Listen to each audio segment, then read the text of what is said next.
The United States is engaged in a high-intensity conflict in the Middle East while simultaneously supporting Ukraine's self-defense against the Russians' invasion. EUCOM is involved in both efforts. The command provides extensive operational and logistics support to Operation Epic Fury. At the same time, it facilitates the flow of weapons and intelligence to Ukraine. And of course, our forces in Europe remain at the ready to deter and defend against Russian aggression. Our European allies provide access, basing, and overflight rights to our forces. This creates enormous military advantages for the United States. Our presence in Europe enables us to project power into adjacent theaters, most obviously into the Middle East, but also to Africa and now the Arctic. Our European allies are rightly increasing their defense spending, but we must recognize that they are sharing the political and military risk of war too, and that is every bit as important to U.S. interest. So this is a welcome development. Defending against armed aggression from Russia remains the most compelling rationale for the NATO alliance. Russia is led by Vladimir Putin, a war criminal and ruthless murderer and dictator. He possesses the world's largest and most diverse nuclear arsenal, and he always cheats on his arms control commitments.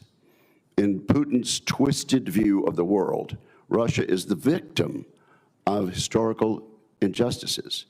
He has proven willing to take on extreme risks to redress these perceived historical injustices against Russia, most notably by launching a full-scale invasion of Ukraine, and entirely a war of choice. Some have proposed a precipitate reduction in U.S. forces deployed in Europe. Such an action, which some have entitled NATO 3.0, would have us take an unnecessary vulnerability on at a precarious moment. Putin could easily interpret that action as weakness rather than resolve. During the Cold War, we shared the burden of conventional defense in Europe precisely because it was in America's interest to do so. This remains the case today. Europe has heeded President Trump's call to step up on defense spending. We now need to ensure that political will is turned into hard combat capability as soon as possible.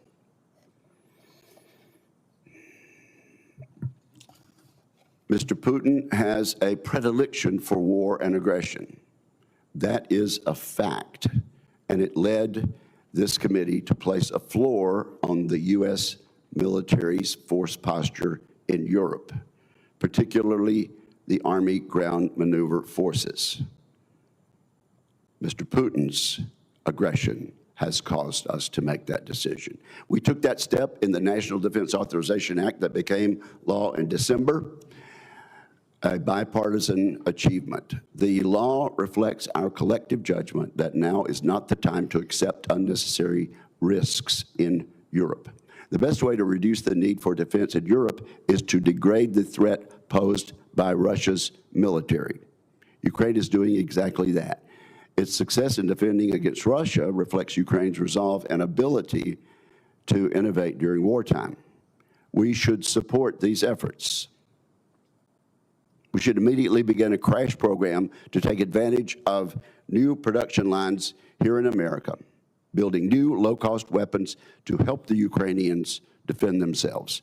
This includes low-cost cruise missiles, which we can build thousands of every year, and includes new, more easily producible air defense interceptors.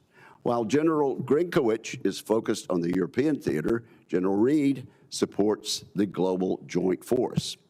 Transcom's expertise and precision allows the joint force to extend its reach far beyond the safety of friendly confines, whether supporting Operation Midnight Hammer, Operation Absolute Resolve, or the hundreds of regular refueling and sea lift missions required by other combatant commands. When most Americans think of the military, they imagine airplanes, warships, and big guns. Correctly, I might add. What they do not see is the system that moves all these pieces around the globe. A worldwide network of American logistics assets keeps our far-flung bases ready for action. We are the world's best military in part because Transcom runs this complex system. China and Russia know this. These adversaries are not simply modernizing their armed forces, they are intentionally targeting our global logistics network to prevent us from operating around the world. Congress recognizes this danger. The fiscal year 2026 National Defense Authorization Act, again, which was passed on a bipartisan basis and signed by the President of the United States last December, elevated contested logistics management to a senior leader responsibility. We charge the Deputy Secretary of Defense, Vice Chief of the Joint Staff, and the Commander of Transcom to work together to integrate contested logistics across the joint force. This statutory direction makes explicit what the battlefield has already proven. Congested logistics is not owned by any single command or service. As I've outlined, these witnesses come before the committee at an important moment for American national security. I thank them for appearing today. I look forward to our conversation. With that, I turn to my colleague, Ranking Member Reed. Well, thank you very much, Mr. Chairman, and welcome General Grinkevich and General Reed. Thank you for appearing today. Thank you for your service to the nation, and to those who you command, our warmest thanks and appreciation. Both European Command and Transportation Command are deeply engaged in supporting the ongoing conflict with Iran. From enabling combat operations to moving personnel, equipment, weapons, and medical support across continents, EUCOM and Transcom are playing critical roles in sustaining the United States military effort. This conflict is a reminder that modern warfare requires the full integration of every element of American military power, from operational forces, logistical networks, allied basing access, and the strategic mobility that connects them all. General Grinkevich, the convergence of interest among potential adversaries like Russia, Iran, China, and North Korea is of great concern to this committee. There is a recent development that deserves scrutiny. Media outlets report last week that Russia has been providing Iran with the locations of U.S. military personnel and assets for targeting in the Middle East. I'm deeply concerned about this development, especially because the White House has sought to downplay it, and Secretary of Defense has said that he is, quote, not concerned. If this reporting is true, it must be addressed with resolute and vocal condemnation by America's leaders. Our service members deserve nothing less. For more than 3 years, EUCOM has been the backbone of the international effort to support Ukraine in the war of survival against Russia. EUCOM has enabled the Ukrainians to defeat the Russians and defend their sovereignty, while sending an unmistakable message to America's adversaries about the strength of the NATO alliance and the resolve of the United States and its partners. The operational picture today remains difficult. Neither side has been able to secure a decisive advantage on the battlefield, but Ukrainian forces continue to battle bravely, and the Ukrainian people remain steadfast in their resolve. At the same time, the broader strategic context in Europe is evolving. The Trump administration's new national defense strategy outlines a significant shift in how the United States views its role in the European AOR. The administration has argued for a significant reduction in American military engagement in Europe and for European allies to assume a much larger share of NATO's conventional defense responsibilities. Strengthening Europe's own defense capabilities is an important and necessary goal, which, it should be noted, our European partners are already making impressive strides. But any significant shifts in the capabilities or capacity of the United States will offer to the NATO alliance must be carefully assessed and closely coordinated with our allies. Anything less than close coordination could create unnecessary gaps and increase risk during a period of significant geopolitical tension. I worry that the administration is singularly focused on the speed of transition and not the strategic implications of getting it wrong. General Grinkevich, I would ask for your perspective on this. Is it your expectation that Europe could assume the majority of NATO's conventional defense burden by the end of this decade? And what risks do you foresee in accelerating such a transition before our allies may be fully constituted to do that? General Reed, Transcom is vital to the ongoing operations in Iran. The success of any military campaign ultimately depends on the ability to move forces, equipment, and supplies across the globe at speed and scale. From strategic airlift and sea lift to aerial refueling and the movement of munitions between theaters, your command is the logistical network that allows the United States military to operate worldwide. I would appreciate an update on the demands these current operations are placing on Transcom and your assessment of the command's readiness to sustain them while maintaining the capacity to respond to crises in other theaters. Looking further ahead, one of the most important challenges facing the Department of Defense is the problem of contested logistics. For decades, American military operations have benefited from secure sea and air lines of communication. However, we have reached a point where potential adversaries will likely target the logistics network that underpin U.S. military power. These threats could include attacks against forward bases, aircraft, and ships that resupply those bases, cyber attacks on the information technology systems that manage deployments, and even kinetic strikes against ports and airfields in the United States and abroad. General Reed, these vulnerabilities raise difficult questions about the survivability and resilience of the logistics systems on which our military depends. I would like an update on your command's efforts to address the contested logistics problem. In particular, how are you working with the military services to ensure that future logistics platforms and operational concepts are better suited to operate in a contested environment? Gentlemen, thank you again for your leadership and for the service of the men and women under your command. I look forward to your testimonies. Thank you, Mr. Chairman. Thank you, Senator Reed, and also thank you for giving them a preview of the questions you're going to ask.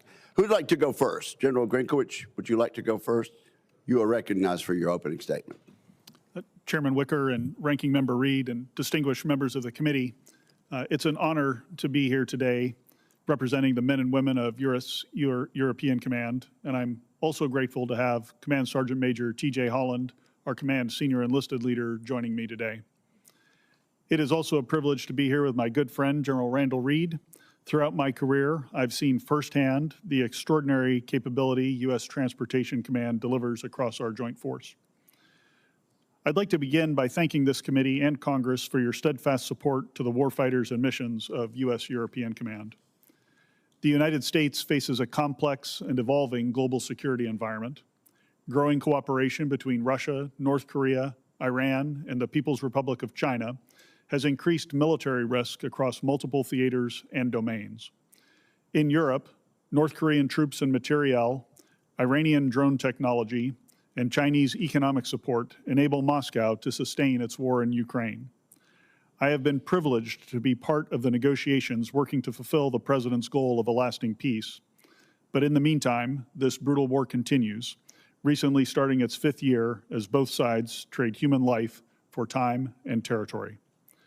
And despite significant losses in Ukraine, Russia retains the capability and capacity to threaten U.S. interests with its large and increasingly diverse nuclear stockpile, asymmetric capabilities, and competent ground, air, and maritime forces. Given this environment, U.S. European Command is focused on 3 priority missions. The first of these is protecting the U.S. homeland. To do this, U.S. European Command works closely with NORAD and U.S. Northern Command to monitor and secure the strategic approaches to North America. Allies help with this by sharing intelligence, strengthening our early warning, and enhancing our ability to respond to potential threats. In the North Atlantic and in the Arctic, they help us monitor Russian and Chinese activity, including subs and long-range bomber patrols.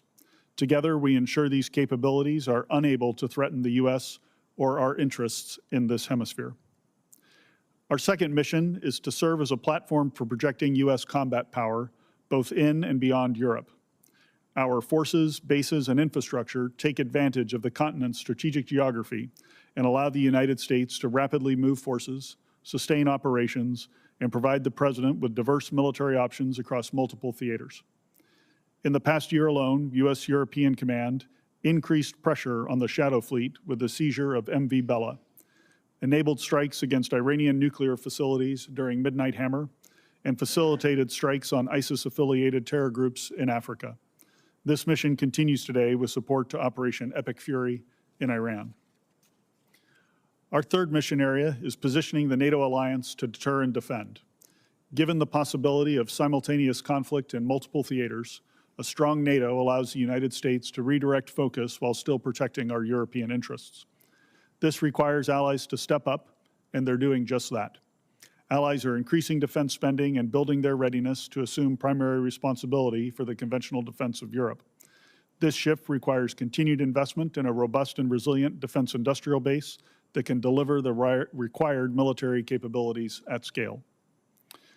As the character of war continues to evolve, U.S. European Command is working directly with NATO allies, industry, and the Joint Force to capture the lessons of contemporary conflicts. We're committed to ensuring NATO remains the most capable military alliance in history and to protecting our interests at home and abroad. Chairman Wicker and Ranking Member Reed and distinguished members of this committee, thank you for your unwavering support to our warfighters and our mission. It's an honor to appear before you today, and I look forward to your questions. Thank you very much, General. General Reed, you're recognized. Chairman Wicker, Ranking Member Reed, distinguished members of the committee. Today, I am joined by my wonderful bride, Lynn, and our senior enlisted leader, Chief Master Sergeant Brian Kraselnik. Together, we represent the men, women, and families of United States Transportation Command. I am also privileged to serve and testify alongside my longtime friend, General Grinkevich. Thank you, Grinch, for your leadership. As the champions of global logistics, U.S. Transcom is a total force team of soldiers, sailors, airmen, Marines, Guardians, Coast Guardsmen, civilians, and merchant mariners. Your unwavering support of these experts and the missions they fulfill daily allows the warfighter to thrive. I must highlight our most unique experts, the Joint Enabling Capabilities Command. This subordinate command is your first responder in a global crisis, the Joint Forces 911. They rapidly deploy planners, communicators, and command and control specialists that activate a Joint Task Force headquarters and set the conditions for success. U.S. Transcom has 3 military service components. The Air Force's Air Mobility Command delivers rapid global airlift, air refueling, and aeromedical evacuation with speed and reach to provide immediate response. The Navy's Military Sealift Command delivers the mass of our combat power through the decisive strength of sealift sustainment.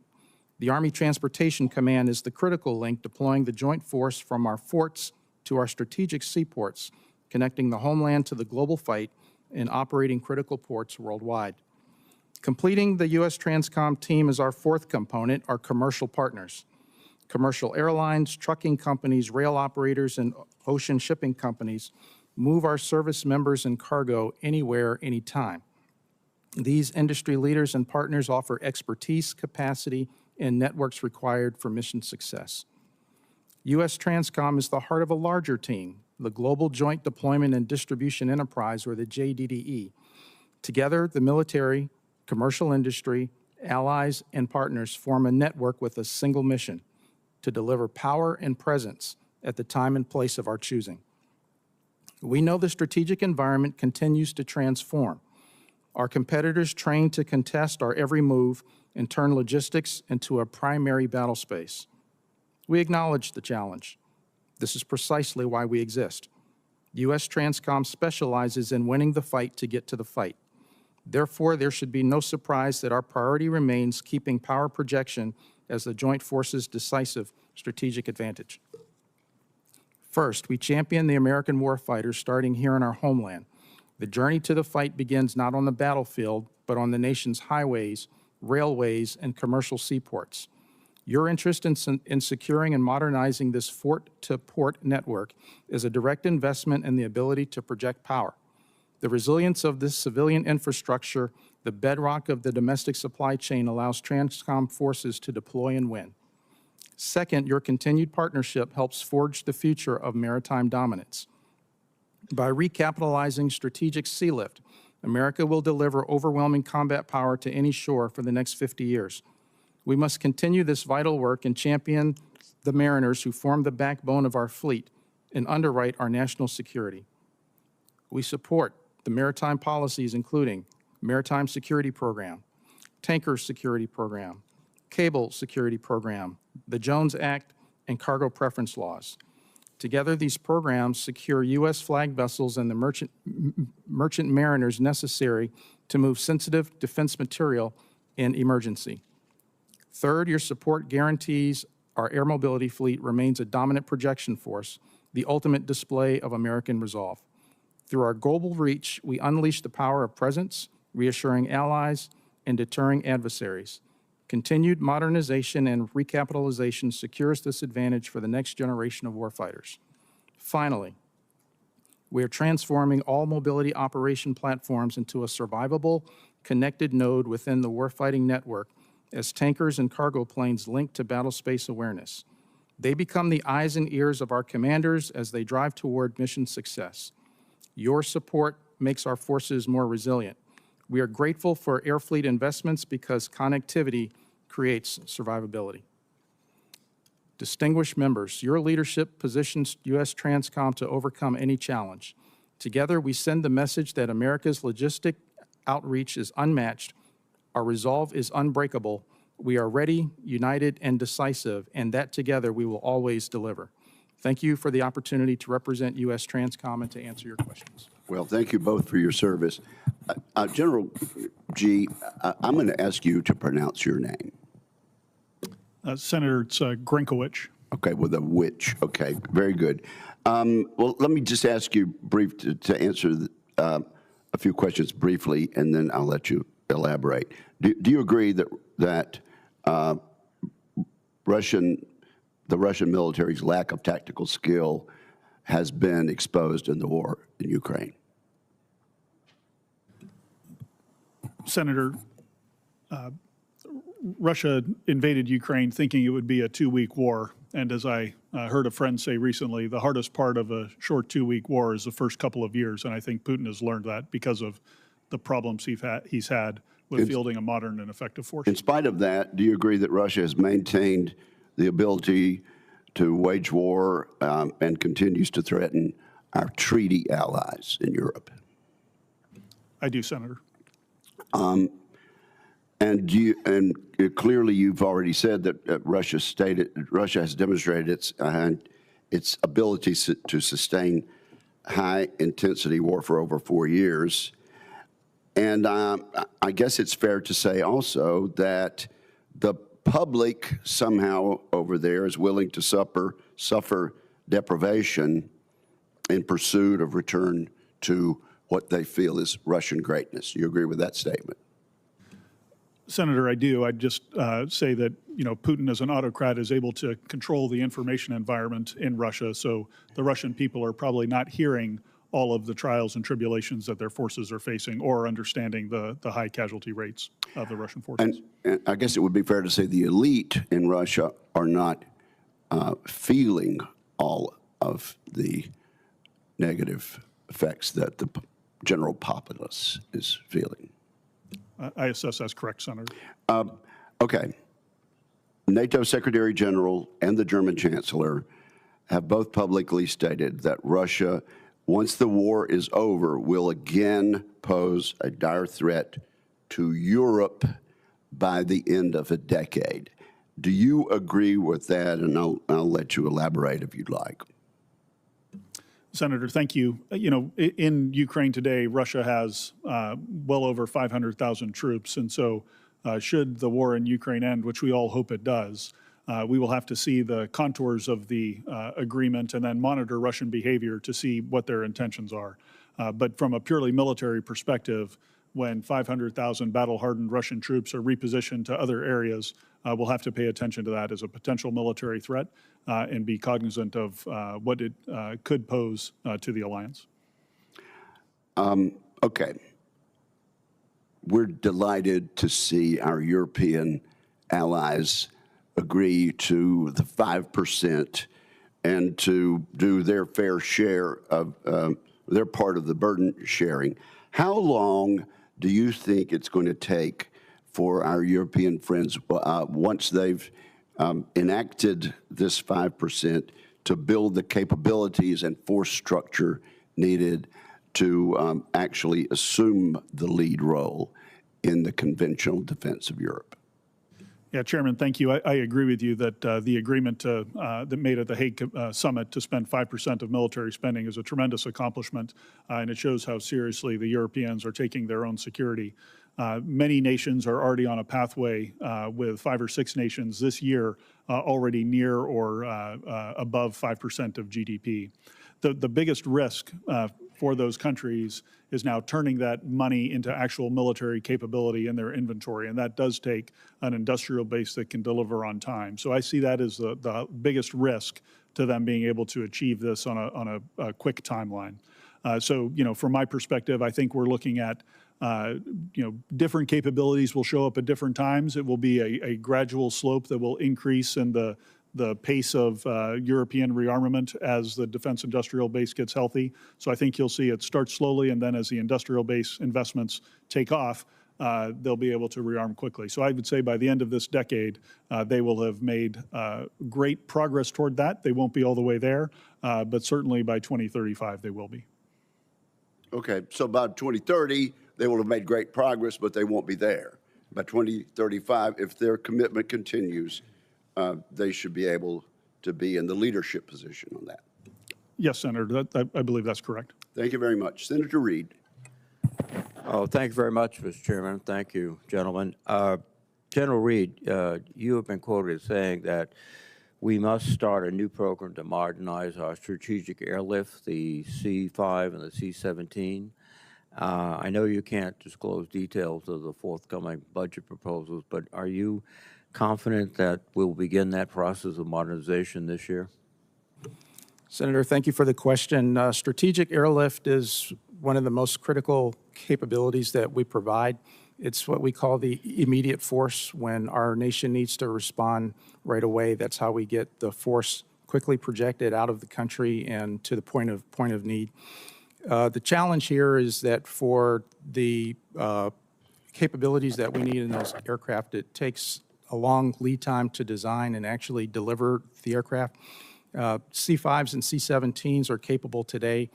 Thank you for the investment for the upkeep, but the time is past now to start on the development of the next platform. In that platform, not only will it have to be able to do the things of the C-5 and the C-17 today, but we're also going to make sure that we have secure communications, that the platform will have the awareness of the space around it for the crews to be aware of what's going on around them. And at the same time, it needs to be as survivable as we can create. Thank you.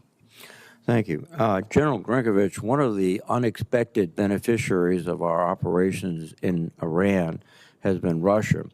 The price of gas has increased dramatically, which benefits their economy at a point where their economy was suffering after multiple years of warfare. We've, in fact, lifted sanctions on the delivery of their oil with India and other countries. We are now in a position where we must send missiles, particularly Patriot, to the Gulf area to replenish our supplies rather than to provide them to Ukrainians. This all seems to be a situation where Putin is benefiting dramatically.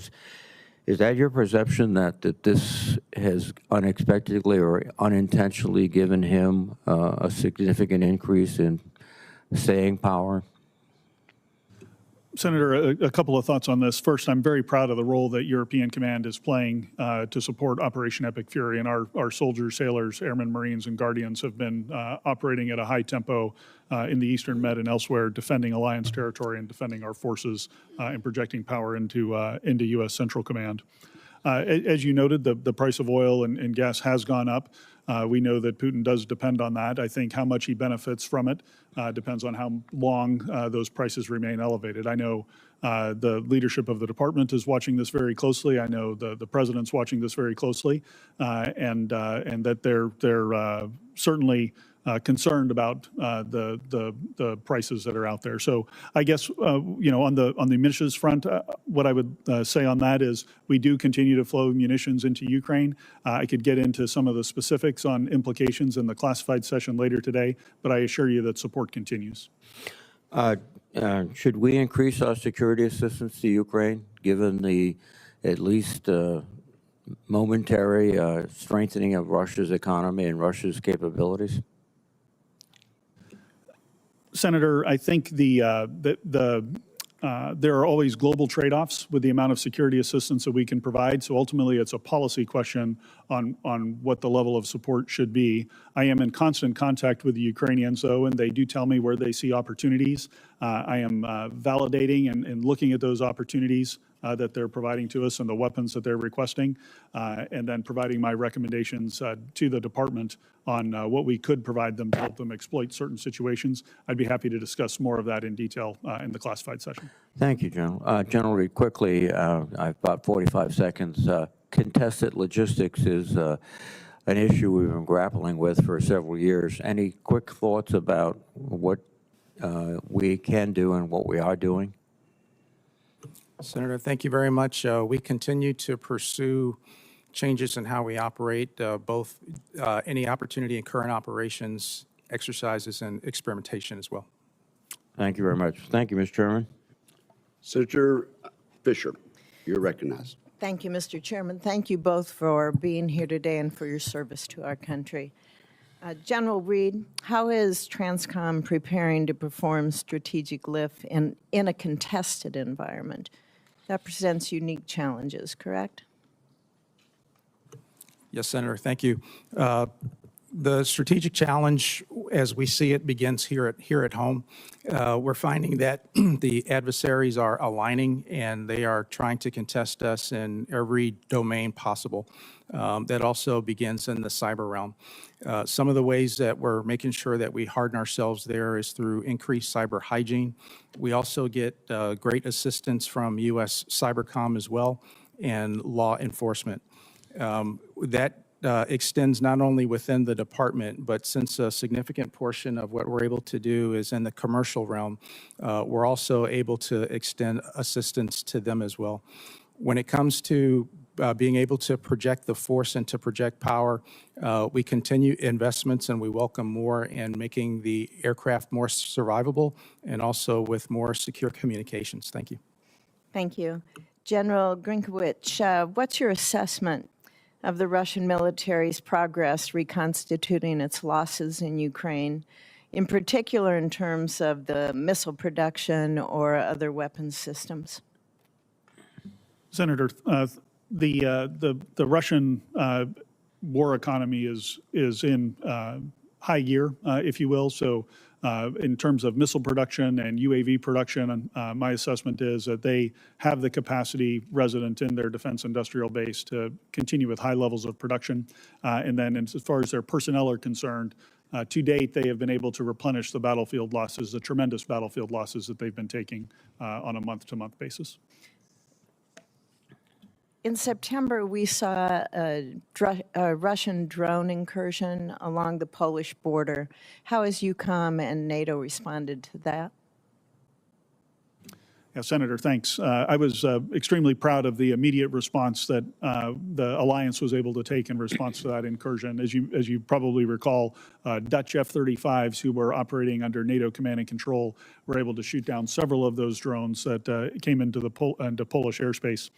Since then, the alliance has established Eastern Sentry, a vigilance activity that stitches together a number of disparate air and missile defense capabilities across the eastern flank of the alliance to thicken the lines for defense.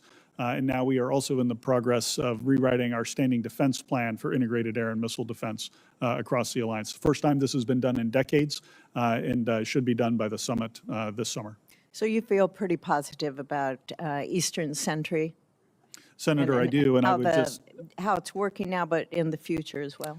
Yeah, I do, Senator, and I would cite as evidence of the alliance's ability to defend a couple of ballistic missiles that were launched by Iran toward Turkey and the successful engagement of those ballistic missiles to neutralize that threat.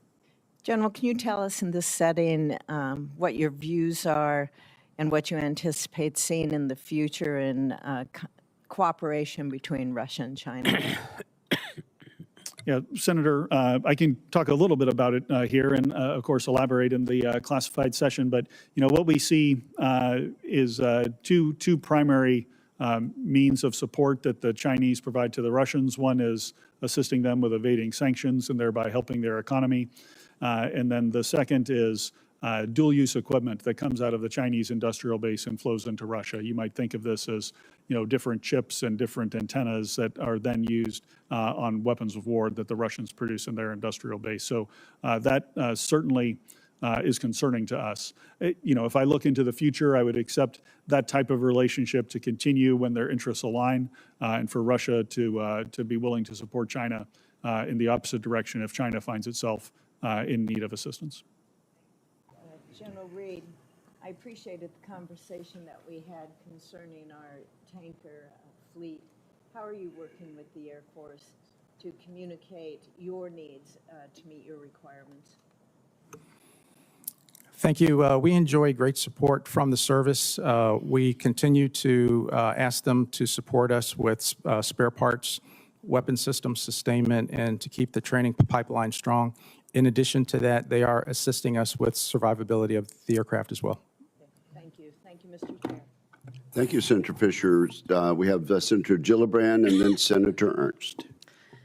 General Grinkevich, we have seen horrific reports of a U.S. missile hitting a girls' school in Iran.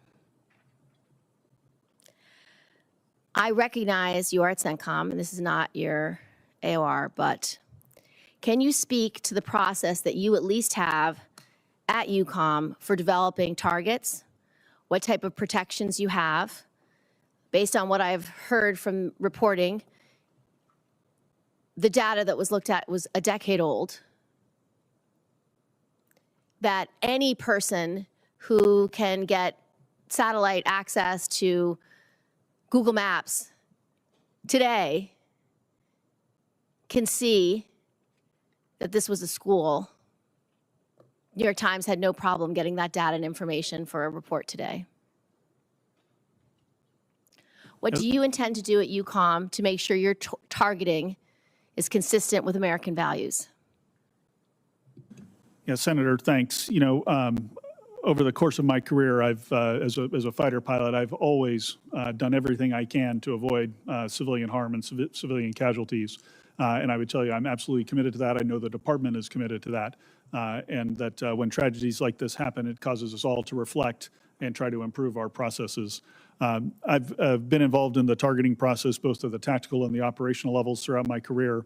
And I would tell you, we do have a number of safeguards in the system. You know, every single time that at the tactical level I was going to release a weapon on a target, I was personally making an assessment as to whether there was any chance of civilian harm.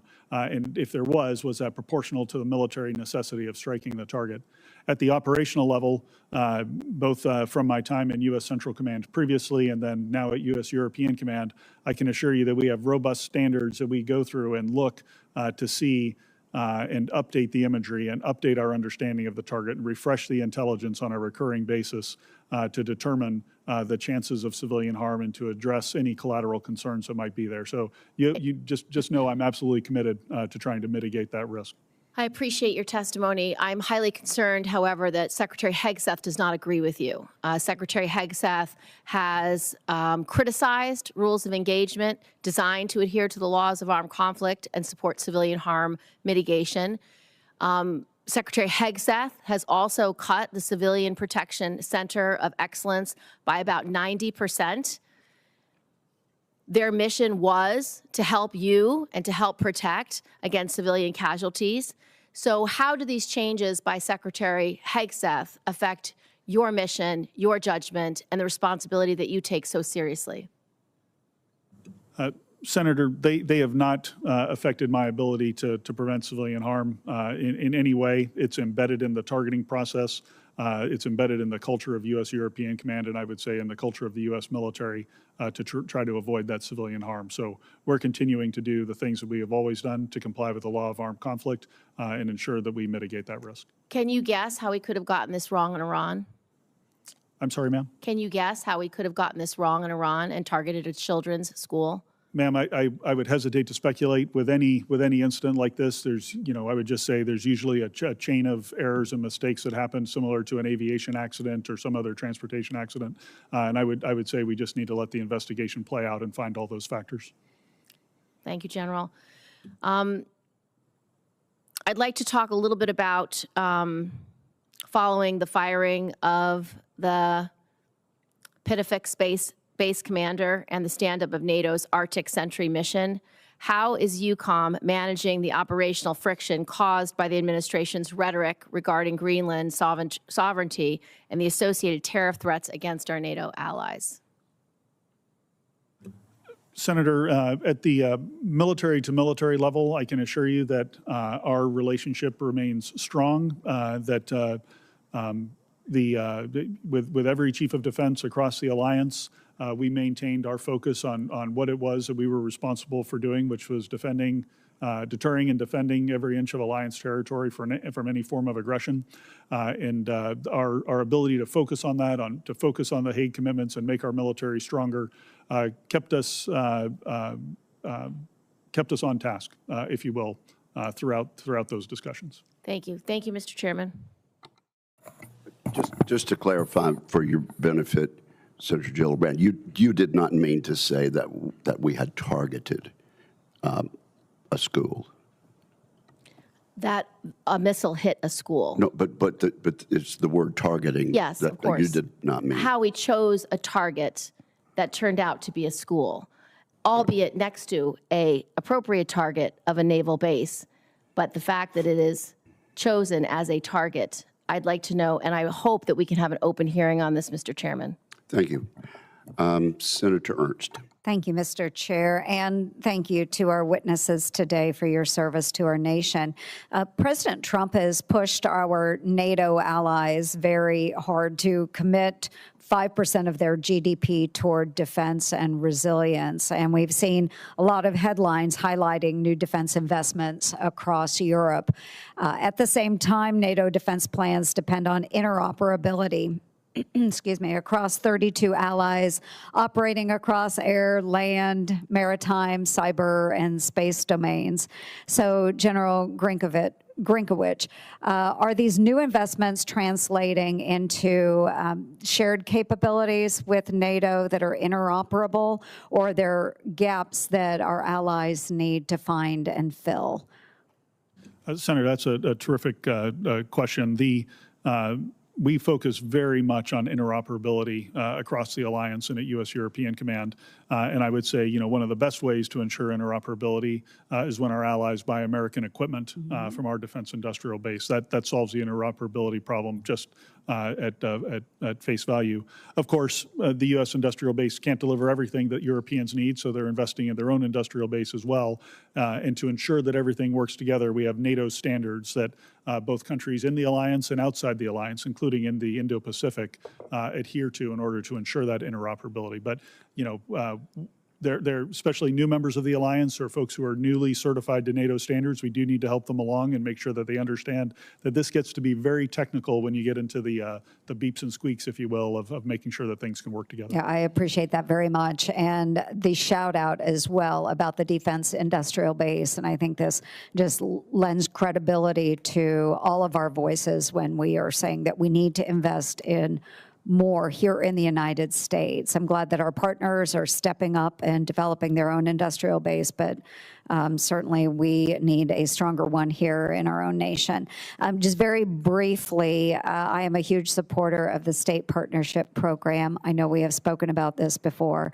Our Iowa National Guard and Kosovo are partnered through SPP, and we know that a strong American presence in these countries does maintain stability. Can you speak briefly about the State partnership program and your thoughts. Yes, Senator, thanks. I've spent some time with your commanding general of the Guard unit and of your Guard, and they do tremendous work in Kosovo, and I'm very thankful for it.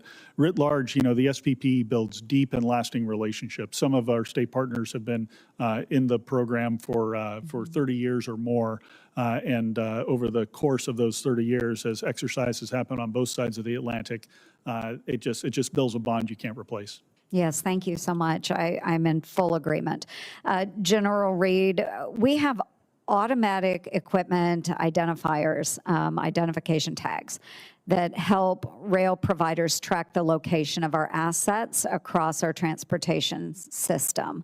But one of the largest manufacturers of those tags and the technology is owned by a parent company with ties to the Chinese Communist Party.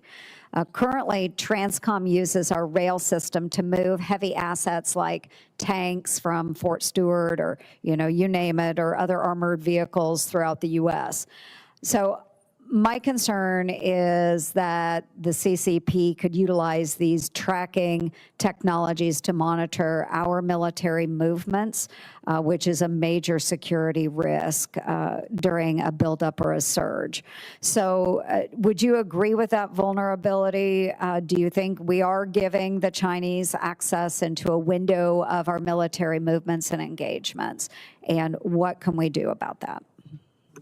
Senator, first and foremost, the department works really hard to eliminate any kind of Chinese component wherever we find it, and that continues with all the energy and effort that we can put to that. Second of all, when it comes to all domain being contested in all domain, the cyber realm is one where this presents itself plain and clear.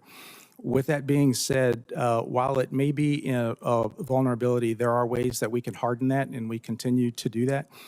There are alternative ways to make sure that we can track the information. Increasingly, as we get stronger tools, we apply those tools. And the one thing that's very, very important is as we continue to use the commercial realm, there are lots of other things that move in the commercial space. And that itself makes it very, very hard for folks to track our equipment. Yeah, very good. We need to recognize if we do have vulnerabilities and make sure they're not being exploited. So thank you very much. Thank you, Mr. Chair. Thank you, Senator. Senator Kaine, I understand you intend to yield your time to a person who is not yet in the room. That is correct, so I'll take my time. I Mr. think Chair. that would be the best backup plan. You're recognized. Thank you. America's been at war with Iran for 12 days. The cost to our troops, to everyday Americans, and to innocent Iranian civilians, even school children, are dramatic. The war is deeply unpopular. To begin, the war is illegal. The Constitution makes plain that only Congress can declare war. The reason for this provision was articulated by Abraham Lincoln. Kings had always been involving and impoverishing their people in wars, pretending that the good of the people was the object. This our convention understood to be the most kingly of all kingly oppressions, and they resolved to so frame the Constitution that no one man should hold the power of bringing this oppression upon us. The president has escalated his use of military to carry out hostilities all over the globe without Congress, while threatening military action against many more nations. We're at war because of the unilateral actions of one man who has grown very confident that Congress will not challenge his kingly behavior. The war is unprecedented. We've heard from the president many shifting reasons for the war, but senators have now heard both publicly from the Secretary of State and from multiple sessions with civilian and military leaders a more precise and consistent reason.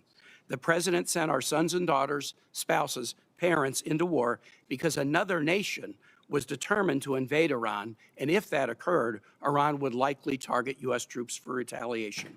The trigger event of this war was Israel's decision to invade Iran on February 28.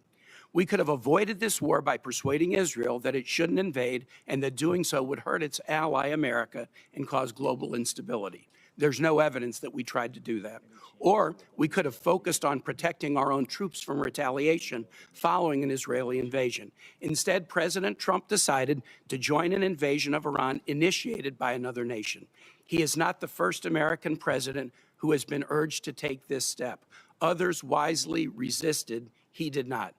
The war is unnecessary. Iran and America were allies during and after World War II until America engineered the toppling of Iran's democratically elected government in 1953. That act, followed by 26 years of a brutal dictatorship that the U.S. helped fund, created deep hostility between our two nations, formerly friends. When the Iranian people finally threw off that oppressive dictatorship in 1979, that hostility resulted in 5 decades of violence between our countries, the facts of which are well known to American and Iranian citizens alike. Iran engages in dangerous behavior toward the U.S., its neighbors, and its citizens. But does that danger, more than 6,000 miles from our shores, warrant the sacrifice of our troops, the killing of innocent civilians, and the expense of billions of taxpayer dollars? If more war between Iran and the United States were the answer, we would have found it sometime in the last 73 years. We had a diplomatic off-ramp to decades of hostility in the Iranian nuclear deal that the U.S. and Iran, together with our European allies plus China and Russia, negotiated in 2015. President Trump's decision to abandon that deal, even though it was working and even though many of his closest advisors told him to maintain it, ushered in a sharp spike of Iranian aggression. American troops are dying because this nation's political leadership tragically abandoned diplomacy. We owe our troops better than this. They serve with such skill and bravery. But as our experiences in Vietnam and Iraq have shown, the bravest patriotic service cannot overcome poor civilian decision-making, whether by a president grown too fond of war or a Congress unwilling to provide a check against such behavior. Virginians feel this deeply. One of the first casualties of the war, Chief Warrant Officer Robert Marzon, lived in Spotsylvania County. Hundreds of Virginians are now deployed with the Ford Carrier Strike Group. More have received orders that they'll deploy with the Bush Carrier Strike Group. Their families ask me, have we learned nothing? From 25 years of war in the Middle East, more than 14,000 American troops and contractors dead, more than 65,000 injured, more than $8 trillion spent that could have gone to our education, our healthcare, or economic development. Have we learned nothing? Like all in this room, I pray that this war ends soon. Virginians have suffered this year as a sputtering economy burdened by tariffs and chaos produces higher prices, fewer jobs, and slower growth. Gas has gone up 60 cents a gallon in the last 11 days, costing Virginians nearly $5 million a day just in increased fuel costs. We need a president who will honor his promises to avoid foreign wars of choice and strengthen the economy here at home. And we need a Congress who will not stand silent as these promises are broken. I yield back. Senator Scott, you are recognized. Thank you, Chairman.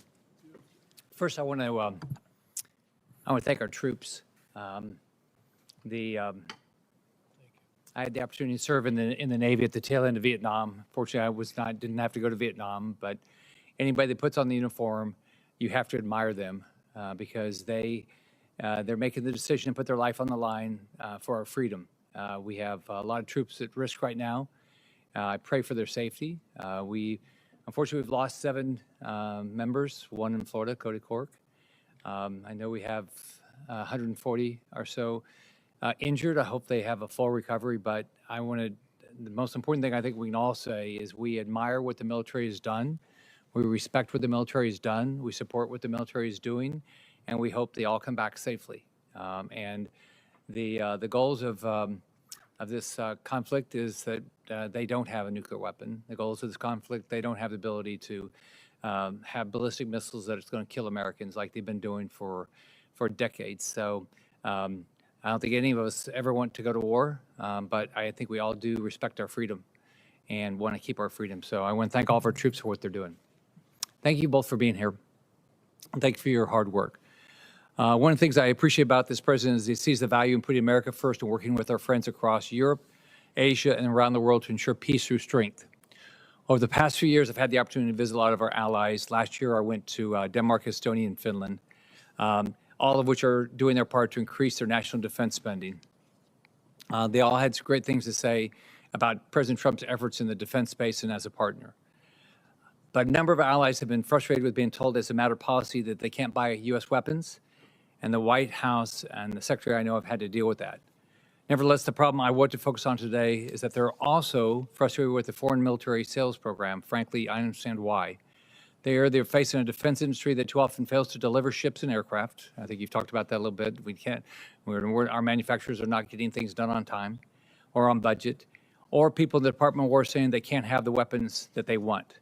It's forcing them to turn to other countries because they need the weapons now. They're doing exactly what we've asked. They're stepping up their defense spending, but there's not enough American weapons to buy.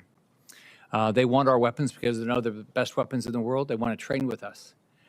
They don't want to buy other systems, and I know you're working on interoperability, but they want to buy American weapons. What's unfortunate is the President and Secretary have made clear why it's good for our allies to buy American-made ships, aircraft, and weapons. It creates good-paying jobs in America, allows our allies to fight their own fights and do it with the best weaponry in the world. And when I've gone over, I've said the most important thing is you got to defend yourself. We'll be a partner, but we're not going to be your first line of defense. In General Grinkevich, is it good for our allies to buy American-made planes, ships, and weapons and to train with us? And how does this impact our relationship with our allies, and does it make all our military a better fighting force? Yes, Senator, I encourage our allies to buy American equipment as often as possible. We do make the best equipment in the world. It's the highest end kit in so many different areas, and it does enhance interoperability when they do so. Fortunately, there is action that's being taken here with the America First arms export strategy that the department is working on at the direction of the president, which will move several things out of the very frustrating FMS process that you described, rightly so. I've heard that from allies time and time again, in moving things into direct commercial sales, which will speed the pace at which they can acquire. And then I'd also say that the work that Secretary Feinberg, our deputy, is doing to supercharge the defense industrial base is going to have a big payoff here and help allies get equipment quicker than they would without those actions. General, when General Cavalli testified before Congress, he told us the current force posture was 5 brigade combat teams and 2 division headquarters. He said it was his advice to maintain that force posture. Is that the force posture the same today? Senator, we have one infantry brigade combat team returned home at the end of last year, so that's the only adjustment that's been made. Okay. Well, first off, I just want to finish by thanking you for what you're doing. I pray all of our troops come home safely. Thank you. Thank you, Senator Scott. Senator Kelly. Thank you, Mr. Chairman. General Reed, everything happening in Iran and the Middle East right now highlights how critical the maritime domain is, not just for our ability to sustain military operations, but for the global economy. I want to drill into this a little bit with you. So first, on March 2nd, while docked at the port in Bahrain, the U.S.-flagged tanker Stena Imperative was struck by projectiles that caused a fire on board. Are you familiar with this, General? I'm aware, Senator. Yeah. Thankfully, the crew is safe. One shipyard worker was killed. That vessel's part of MARAD's tanker security program. Is that correct? That's correct. And how many tankers are enrolled in that program? Sir, the program is fully subscribed at this point, and it's upwards of 60. Upwards of 60. Excuse me, if you're talking about the tanker security program. Yes. Yes, we currently have 10 that are funded. Okay, 10 that are funded. This ship, Stena Imperative, was one of those. It's now damaged. So obviously not a large fleet, 10 ships. So when even just one of these vessels is damaged or unavailable, it can have an outsized impact. Is that correct? That's correct. So in your opening statement, you highlighted the importance of the commercial maritime industry to Transcom's strategic sea lift capability during a crisis. And I agree with that. But what we're seeing in the Middle East also demonstrates that we need to do more to support the commercial industry we rely on. So let me ask a practical question here. So since Transcom relies on commercial vessels that require insurance, what happens when no one is willing to insure ships that are operating in a conflict zone? Senator, thanks to the emergency program of the tanker security program. The value of that for U.S. Transportation Command is the fact that we have assured access to those ships. Those ships are committing to serve with us and to partner with us, and we have the ability to employ them in a maneuver scheme in conjunction with the theater commanders. Part of that also drives us to plan with the theaters to make sure that we have force protection with them as well, but to meet the need. We fully understand. Can you explain, General, can you explain the tender security program that you just mentioned? I mean, is this the reinsurance that the President mentioned the other day? Sir, the tanker security program is our U.S. flagships. No. I thought you said something else. So my concern is with the insurance, right? Can these ships in the tanker security program, the 10 ships, which really 9 are available right now, are they without the required insurance because they're in a conflict zone? How does that affect their ability to be used to our benefit? There is a provision for war risk insurance. That program, by and large, is run by the Maritime Administration within the Department of Transportation. U.S. Transcom works with them in conjunction. If that is required, there is a conversation and cooperation that exists between the two of us, and we can recommend the requirement for that, at which time the carriers have the opportunity to apply for the insurance. So do you see this as an issue today, that it's going to be challenging to get some of these ships underway through the Straits of Hormuz because of insurance issues, or do you think there's no problem? Senator, the challenge with transiting the strait really depends on the conditions that exist and actually to make the safe transit. That will depend on the conditions at hand. That will be judged best by the theater commander, in this case, CENTCOM. But once the conditions are set, we'll sail. So no resistance by the ship owners in the tanker security program to sail as soon as Transcom says it's okay? We hold conversations with the ship owners several times a week. There's an information exchange that exists. There's also a forum that we have called the Executive Working Group. In that, we advise them of the situation. We point out to them what's going on. They fully understand the risk, and they also give advice to us in terms of the best way ahead. If I could just have 30 more seconds, Mr. Chairman. So, you know, I think a lot of this highlights, we only have 10 ships in the tanker security program. MSC has a limited number of vessels. Would you agree that our country needs a whole-of-government national maritime strategy so that our maritime transportation system is prepared for crises? When we look at a conflict going across the Pacific, in the Western Pacific, let's say, in the future, you know, with China, are we prepared with our current maritime industry to support a long-term conflict with a near-peer adversary? Senator, I'll tell you that if we were given the task to go today, we would all go. We would all take what we have and we would execute and support the combatant commander and their needs based on what they require.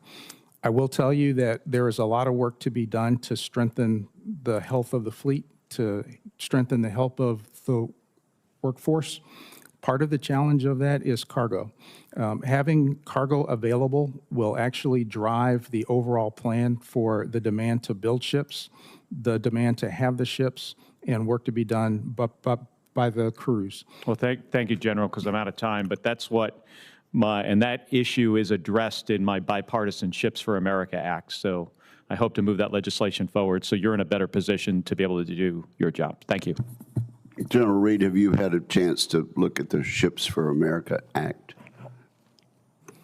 Senator, I have. Excuse me, Chairman, I have. You have? Yes, I have. What do you think about it? You got a pretty good suggestion, don't you think?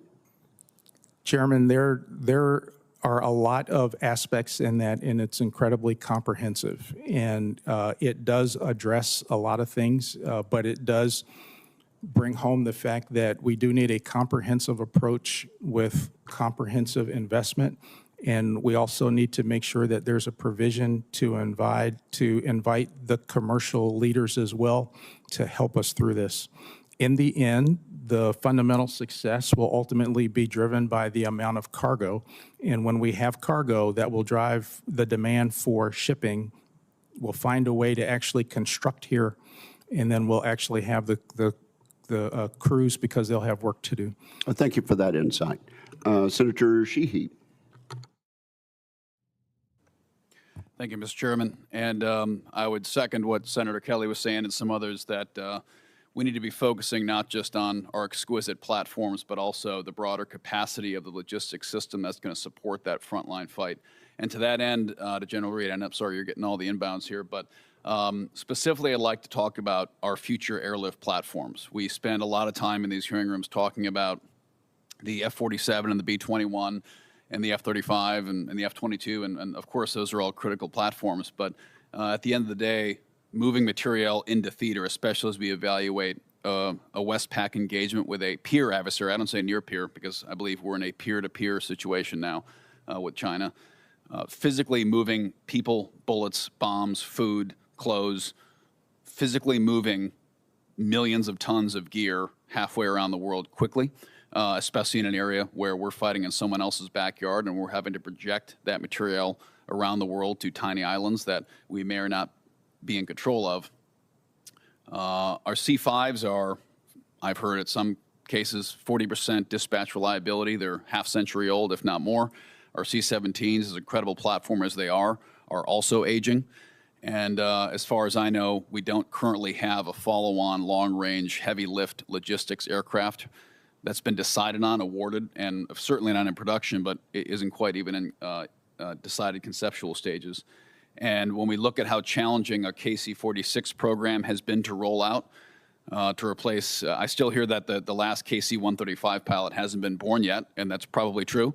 And the KC-46 rollout has been very problematic. So I think we need to have a very serious, focused effort. This committee does, but also at the general officer level of focusing on bringing that next generation heavy airlift platform into reality. And whether that's restart on the C-17 with some great upgrades, or whether that's reimagining a new platform, whatever we do, we got to do it quick. So I'd like your thoughts on that, please. And I understand you're not the procurement command for this. I realize you're the customer of this platform, but I think part of the defense acquisition paradigm we're trying to change at this committee is making sure the customer is closer to the actual specification process for the platforms, because we've given the power to the PEOs and the contract officers, and the most powerful voice in any acquisition process should be the actual end user customer. So you and your captains and majors flying these planes and driving these ships should be the ones driving the requirements, not bureaucrats somewhere else. So if you could talk to us about next gen airlift and where you think it needs to go, I'd appreciate that. Thank you. Our primary job at Transcom is to set the conditions to move. Within the headquarters, excuse me.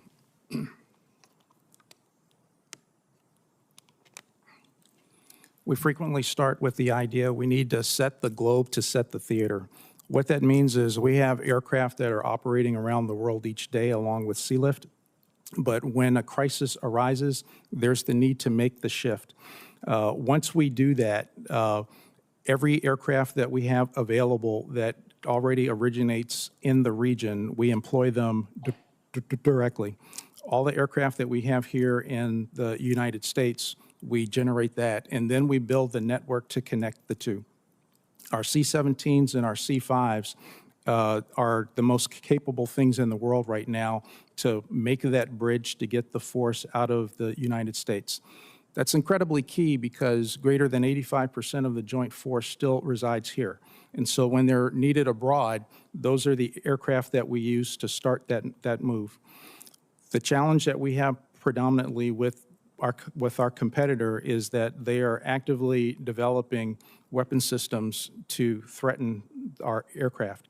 And so not only do we need new aircraft to get us into the future, we also need the aircraft that are more survivable. So in dealing with the Air Force, we are working with them on the requirements to meet that, but also to track the development of the threats as they emerge from our competitors.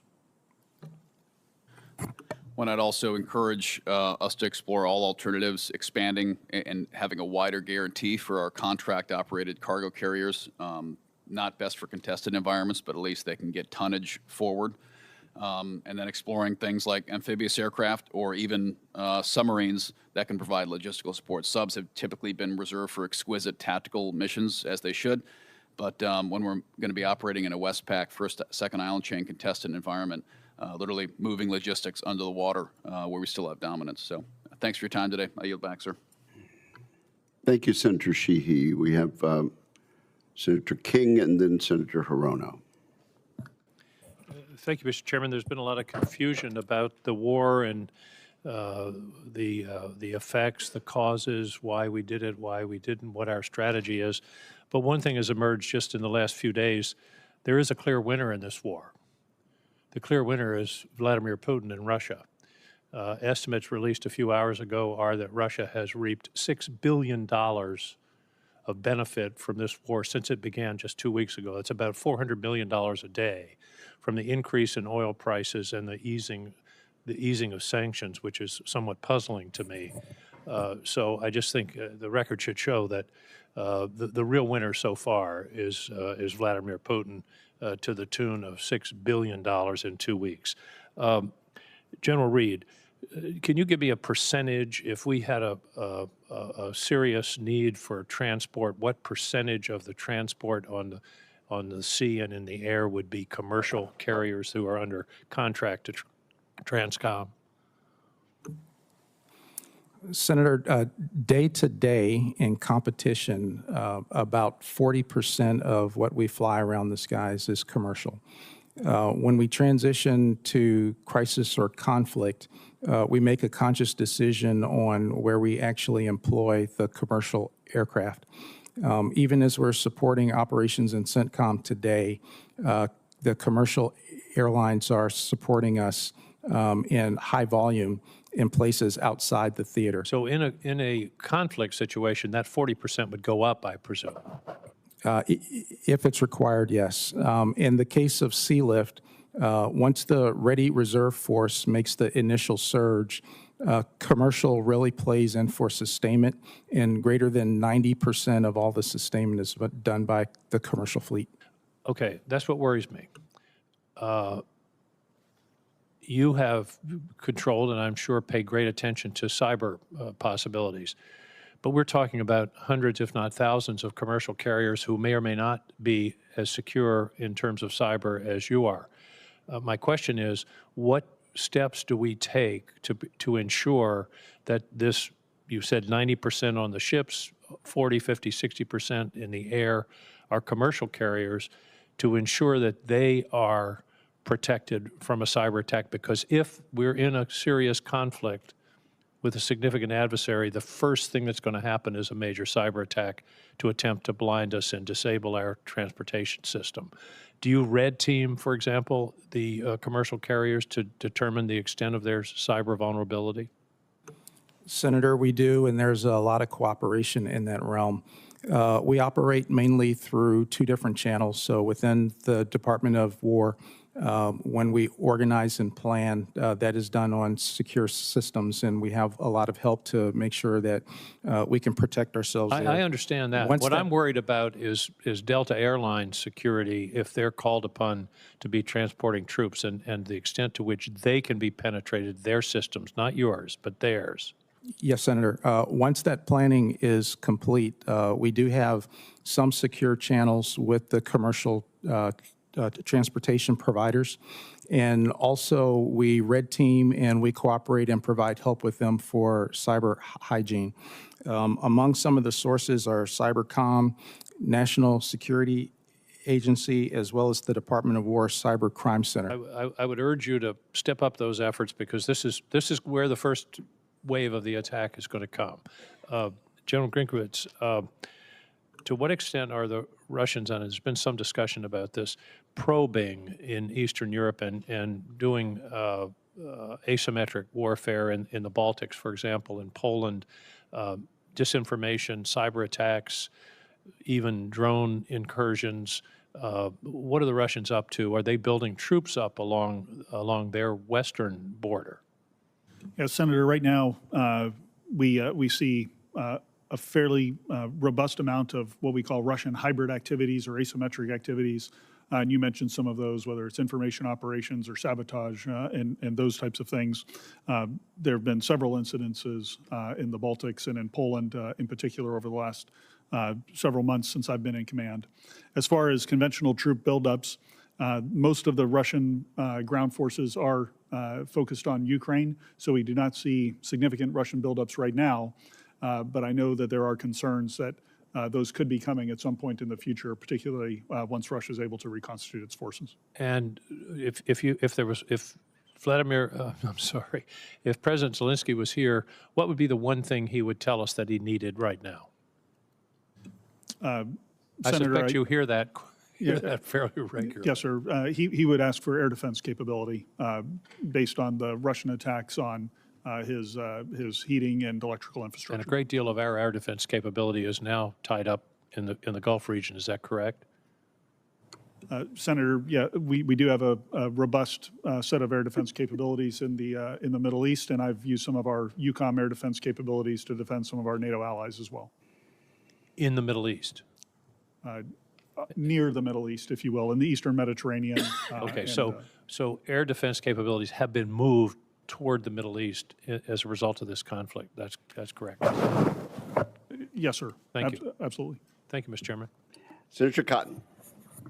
Thank you, gentlemen. Thank you for your appearance today, and more importantly, for your service. General Grinkevich, it's well known that Iran has supplied Russia with hundreds, maybe thousands of one-way attack drones since the start of the Ukraine conflict. I assume you agree that passing on the counter-drone warfare lessons that Ukraine and EUCOM has learned from that fight to the forces in the Middle East today and also to the Pacific is a top priority, right? Absolutely, Senator, and we are doing that and deploying capabilities into the Middle East for those purposes. Could you use some additional funds to ensure that we have all the right people and processes to capture all those lessons and implement them? Senator, more funds for things like that is always welcome. I agree, and I look forward to working with the committee to consider the funding for the NDAA or a potential supplemental down the road. I know that the experience that Ukraine has had and that EUCOM's had in that fight has saved lives in the Middle East today. General, can you tell us a little bit about what's going on the southern flank of EUCOM in Cyprus right now? Yeah, Senator, down in the, we have a fair amount of activity in the Eastern Mediterranean. Our destroyers are out in the Eastern Mediterranean defending our allies and defending our U.S. forces in that region. Several capabilities are on the island of Cyprus. I could go into some of the details of what those are in the classified session, but we are very much watching that. There have been a few one-way attack drones that we've assessed have come from somewhere, likely from Lebanon. Towards Cyprus, and so we are focused on defending that piece of terrain. Okay, thank you. You're no fighter pilot, right? Yes, sir. 16s and 22s? Yes, sir.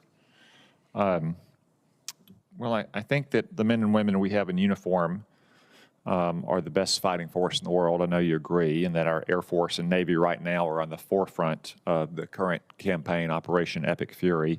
So I have just a few questions about what they may be seeing based on your tactical experience. How complex of an operation is it for our fighters to conduct a campaign the size of Operation Epic Fury?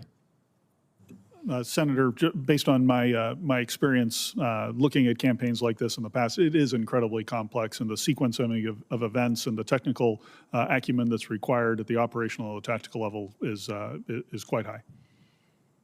It's my understanding from the briefings that the Secretary and the Chairman have given is that our combined force, and the CENTCOM commander, I should say, that the combined forces dropped no less than 5,000 bombs on key enemy targets. How impressive is it for our bombers to execute a mission of that size with such precision? Senator, that's a very powerful demonstration of American strength, and to orchestrate that size of a campaign, I think Admiral Cooper deserves great praise for how he's been able to manage that at the operational level. Yeah, General Kane has said that ballistic missile attacks continue to trend downward 90% from where they've started, and one-way attack drones have decreased 83% since the beginning of the operation, a testament to our air defenders and our air defense system. Based on your experience flying those fighters, I would assume that you would agree with him that Operation Epic Fury is a real testament to those young men and women we have on the front lines operating those systems and flying those aircraft. Senator, I would, and I'd just take the opportunity to say it's always better to get the Archer than the arrows. And so the offensive counter-air aspect of this that is being prosecuted in U.S. Central Command is as impressive as the defensive side of things. Okay. General Reed, you also have prior experience in the cockpit. How impressive is it that our tanker fleet has supported these continuous operations in the Middle East for the largest air campaign in recent memory? The tanker fleet has been very impressive to get the forces across the ocean and to get them into CENTCOM. I'm also very grateful to my friend here who's also been able to help with the portion of his fleet. But the fact that we were able to get our forces in place to get defense set and to go on the offensive is quite impressive. Do you think there's any other force in the world that has the tanker and mobility aircraft to sustain an operation like Epic Fury? Not to the scale that we can at the moment. Thank you. Yeah, I didn't think so either. All right. Thank you, gentlemen. Thank you, Senator Cotton. Senator Blumenthal. Thank you, Mr. Chairman. Thank you both for being here today and for your service. General Grinkevich, I recently visited Ukraine, and in addition to going to Odessa to visit with the men and women of the Ukrainian Armed Services who are serving there, also met with the American Chamber of Commerce, 600 major businesses with operations in Ukraine. Almost half of them have been targeted and attacked by Russia. Within days of my visit, an Oreo manufacturing plant was hit by Russian attacks. Are you looking into the attacks on American businesses in Ukraine? Are you familiar with that issue? Senator, I am familiar with that. This is mostly managed through the U.S. Embassy in Kyiv, who takes those reports and sends them back through State Department channels. But our defense attaché office is also aware of them and reports them to me. Are you taking action to protect those businesses? Sir, we are not taking any direct action, but I would tell you that all the support that the Department and the United States provides to Ukraine is certainly going to have a benefit for those businesses as the Ukrainians fight back against the Russian assaults. Isn't an attack on those businesses, in effect, an attack on American interests? Sir, attack on American property, is it not? Certainly it is, Senator. I think it's a complex issue. And from a policy perspective, the approach that we've taken is to try to help the Ukrainians to defend things that are within their country as best as possible. And so that's where we're focused in EUCOM. Wouldn't you recommend that we take a more aggressive posture vis-a-vis Russia when it's attacking our businesses purposefully? These are not mistakes. Close to 300 American businesses have been damaged significantly as a result of these attacks targeting them by Russia. Yeah, Senator, it's certainly a tragedy that Russia targeting is indiscriminate. It's indiscriminate against American businesses. It's indiscriminate against other targets across Ukraine. As we think about how do we best enable the Ukrainians to fight back against the Russians, all of this goes into our calculus. Well, I respectfully disagree with your use of the word indiscriminate. It is very discriminating. They are purposely targeting hospitals. I saw a hospital specifically destroyed in large part. They are targeting electric generation facilities, which I also saw, and they are targeting American businesses, discriminating in a very purposeful way. Let me move on. I'll give you a little extra time. Do you agree with that, General Grinkevich? He's pretty much correct. Yeah, Senator, I do agree. So when I use the word indiscriminate, I'm applying to the moral lens, perhaps, that they're looking at this through, and that they aren't discriminating in the way that we would under the law of armed conflict as to what the targets are. Yeah, I think you and the senator actually agree on that. You can resume your time, Senator. Thank you, Mr. Chairman. And I think your questions were helpful, and I appreciate the distinction that you're drawing, General. EUCOM is the global integrator for all defense matters relating to Russia. So I'm presuming you know about Russia's role in the war with Ukraine. I know you've been asked a bit about it so far. I am assuming the public reports are correct and that Russia is aiding Ukraine. Can you tell us more about requests from aiding Iran? Can you tell us more about the requests from Iran to Russia for assistance and how Russia has responded? Senator, I'm certainly aware of all the public reporting on this. I can go into specifics on your question in the classified session, but I would just echo what Secretary Hegseth has said recently, that if Russia is doing this, they would be wise to reconsider providing any assistance to the Iranians during Epic Fury. You believe that we should respond aggressively to that kind of assistance that's putting our men and women in greater harm's way?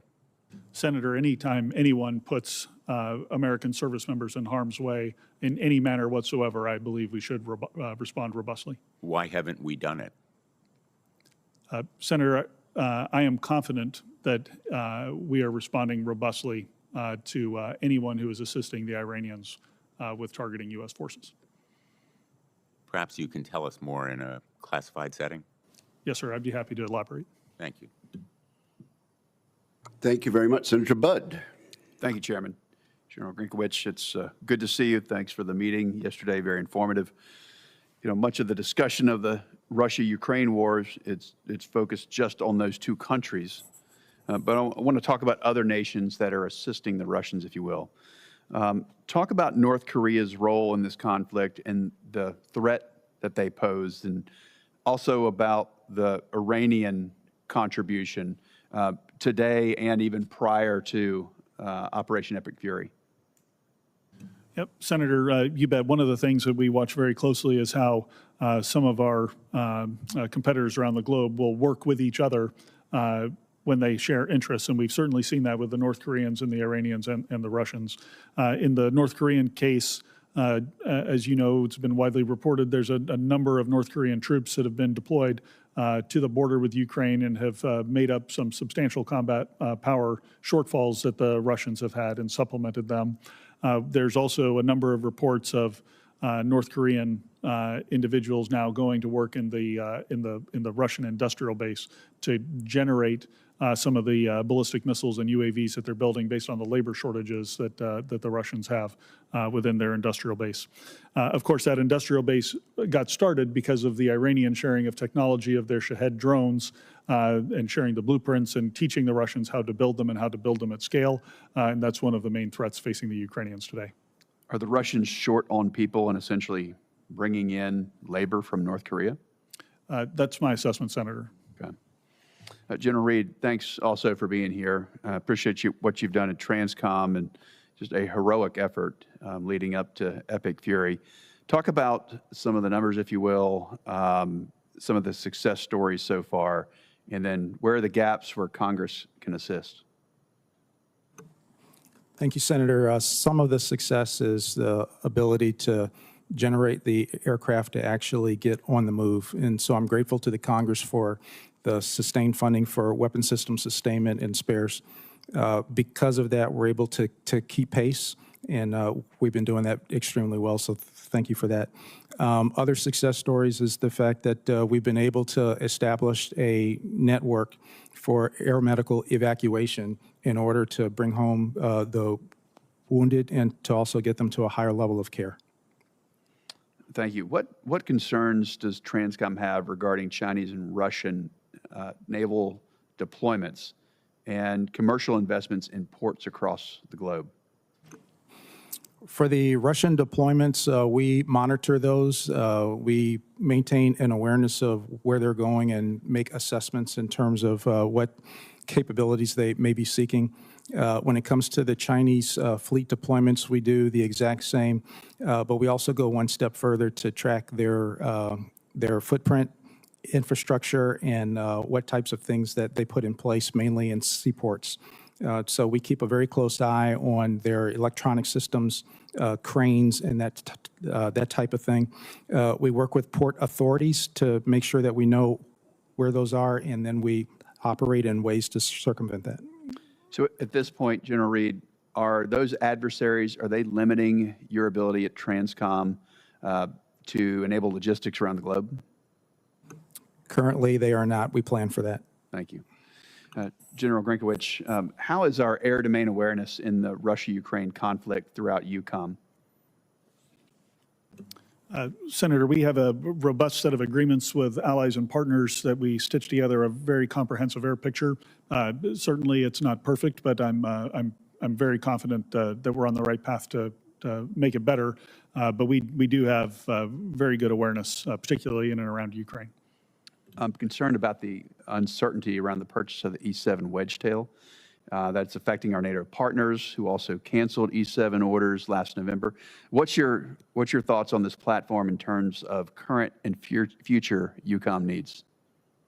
Yes, Senator, I've seen the capabilities of the E-7 in action in previous jobs, particularly for low radar cross-section platforms, things like the UASs. It's an incredibly capable platform for detecting those. They had canceled orders, though. Any concern there? Senator, I am concerned. On the alliance side, the E-3 fleet is aging. It's about 50% combat effective, as many of the aircraft are in depot. The alliance does need a replacement aircraft. The E-7 was the plan for a while, but now we're looking at other options based on affordability and who is purchasing the E-7. Depending on where the United States goes, considering the E-7 in the future, it may be back on the table or it may not, but we're looking at it closely. Thank you, Chairman. Thank you very much. Senator Hirono. Thank you, Mr. Chairman. General Grinkevich noted that the Russian people are probably not given accurate information on Russia's war against Ukraine. So I do think that it is very important for the American people to know what is happening with regard to Iran. So before I begin my questions, I'd like to take a moment to highlight for the American people the cost of this president's reckless decision to take our country into war with Iran without congressional authorization. 7 brave U.S. service members have been killed, 150 wounded, 8 severely injured, over $11 billion in the first 6 days, and this is day 13. So we're likely closer to $20 billion already spent on this, what I would consider an illegal war, with no end in sight and no plan for what will come next. Oil prices are going up. As noted, the major beneficiary of this is Russia. And despite how impressive and professional our military is, this is a real war. It is not a game. It is certainly not an excursion. And it is important, even if the president won't, to acknowledge when errors happen. Preliminary findings of the strike on an elementary school in Iran that killed 175 civilians, mostly children, point to U.S. responsibility. But this tragedy didn't happen in a vacuum. Secretary Hegseth, in his misguided attempt to focus on lethality, gutted the office that focuses on mitigating civilian casualties, reducing personnel there from 200 people to less than 40. In that kind of an environment, errors can occur, and as noted once again by General Grinkevich, what may have happened in the instance of the killing of all these school children as just a error upon error, a chain of errors, as he put it. So we mourn the deaths of our brave soldiers, but as this war continues, there will be more civilian deaths. There will be more cost to our American families. And I joined all those who pray that this war will end, even if there is really no articulated end in sight. I'd like to start my questions with General Reed. It was nice to meet with you the other day. And Transcom is playing a vital role supporting this war in Iran, even though, as I noted, I totally disagree with the president's decision to launch this war. That said, this war is placing significant demands on our acknowledged aging air mobility and refueling fleets, both of which need to be recapitalized. I'm also concerned this war is going to impact Transcom's ability to support important planned exercises and training in other theaters, particularly in the Indo-Pacific. General Reed, have you had to cancel or scale back any planned Transcom exercises with Indo-PACOM because of this war? Senator, since the start of the war, we have certainly surged to meet the need of CENTCOM. One of the things we've been able to do is to get access to greater numbers of Guard and Reserve to assist with that. In addition, access to Guard and Reserve also helps to preserve our ability to support other combatant commanders as well, to include exercises in the Pacific. In addition to that, we also work with the Joint Staff to make sure that as the needs arise, that we can meet the needs as best we can while we support the warfight. So you're telling me that as this war against Iran continues, that you are needing to make adjustments with regard to any needs, particularly in Indo-PACOM, because we have a lot of exercises that are really important with our allies in that part of the world. So you are having to make adjustments. Will you commit to informing this committee if Transcom is unable to fully support upcoming exercise in Indo-PACOM or other combatant commands? Yes, Senator. For General Grinkevich, one of the United States' greatest asymmetric, I'm running out of time. Mr. Chairman, may I finish my question? Yes, ma'am. I did want to get your sense that we are stronger when we work closely with our international partners. And would you agree, General, that this requires constant investment in interoperability and training as technology and threats evolve? Would you agree with that? Senator, I would, and we focus on that every single day at U.S.-European Command. There's a whole series of questions that follows our need to maintain that kind of interoperability, and I will submit those questions as well as others for the record. We'll take another round if necessary, and of course, Thank you, there'll be Mr. a Chairman. classified portion. Senator Slotkin is next. Thank you, Mr. Chairman. Thanks to both of you for being here, and thanks for all you're doing to support the significant effort that's going on in the Middle East. It's hard, as someone who was at the Pentagon and at the CIA, it's hard to miss, I think, two important trends that are happening in this war in the Middle East that are connected, I think, to what you all do.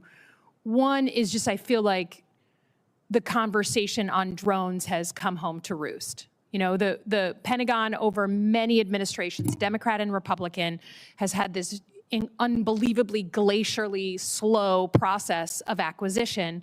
And so even though we know that the drones we build are big and expensive and take 2 years to build and they're $30 million and you can buy them off Amazon, we just haven't been able to get them into the doctrine, into the force in a serious way.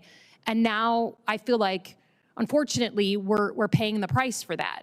This is a different chapter in American warfare with the Shahed drones from Iran killing American forces, hitting U.S. embassies, hitting civilian targets in, I think, 11 other countries, evading our air defenses, which are set up for much bigger projectiles. And then we've had, I think, according to press reports, 11 MQ-9s downed in the course of 2 weeks.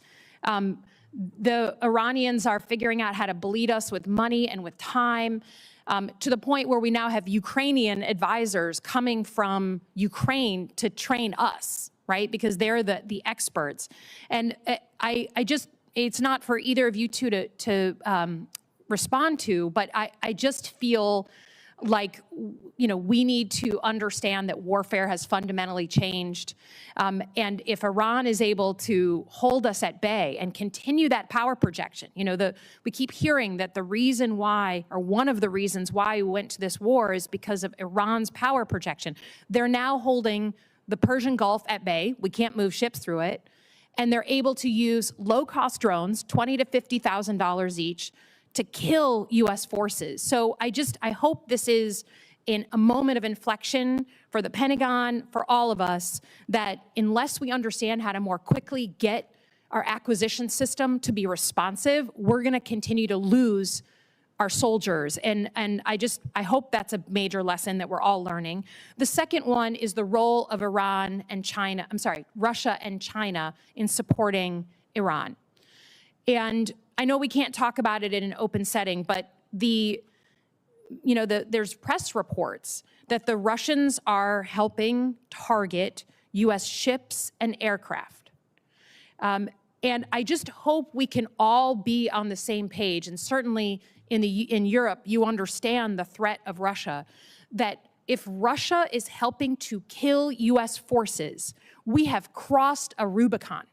We are in another moment, and that we have to take decisive action on that. And instead, we're giving them breaks on oil. They're making a ton of money, and all the weapons and all the systems that we need for this war are what we would have otherwise given Ukraine to defend themselves. So I just hope we're all on the same page on this committee on a bipartisan basis, that the situation with drones in this war and the situation with Russia in helping to potentially kill American forces and target our weapons and our systems, our ships, they are new. And we need to adjust to that new reality. Can you just tell me in my last minute here, General Grinkevich, I'm concerned that we're going to lose a lot of capabilities out of Europe, and then this administration's never going to put them back in. Can you talk about the importance of capability in Europe? Yes, Senator, thanks. I think having capability in Europe ultimately provides options for this administration or any administration in the event of a conflict. And, I would highlight that in my opening statement, I talked about one of the missions of U.S. European Command is to serve as a power projection platform. And so it is having capabilities in Europe, munitions in Europe that allow us to help U.S. Africa Command to target terrorists in Africa, or to help U.S. Central Command as they execute Operation Epic Fury. And so, the distances are shorter, it's less expensive, and it's much easier to project power with our network of bases and allies. I would just say American power is still important, and deterrence is the best option, and the way we do that is with capabilities. If anyone thinks that Vladimir Putin is deterred when we leave Europe, I would love to sell them a bridge. Thanks very much. I yield back. Thank you, Senator Slotkin. Senator Banks. General Grinkevich, we hear a lot from Democrats often about how our European allies don't trust us, they don't like us, President Trump has pushed them away. But could you talk for a minute about what President Trump has taught us in Operation Epic Fury about how to bring our European allies on board? It seems like there's a lot of good news here of our European allies coming to the table to help us out. Yes, Senator, I would tell you that by and large, the vast majority of our European allies, especially at the military level, which is where I engage most often, have been extremely supportive. They've provided access, basing, and overflight that enables General Reed's operations to refuel aircraft coming from the United States, or the great amount of logistics that flow through Europe. It's really been incredible to see. There's certainly some discussions in the press about allies who did not move quick enough or who did not provide the access that we wanted. But I would tell you that under the tip of that iceberg, there's much more support in Europe for the things that are ongoing in the Middle East right now. What do we make of it? What do we learn from that?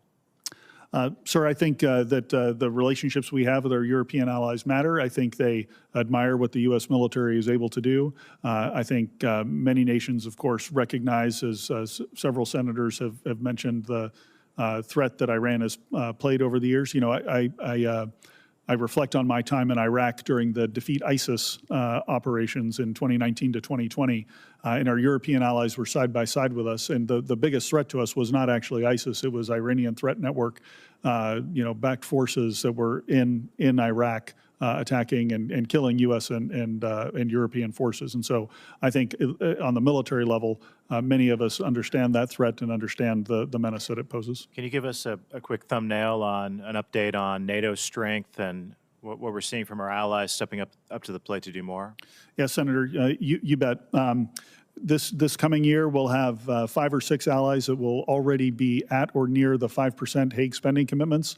Many other allies, some of the biggest economies in Europe, like Germany, on a rapid pace to achieve 3 or 3.5% spending by the end of the decade.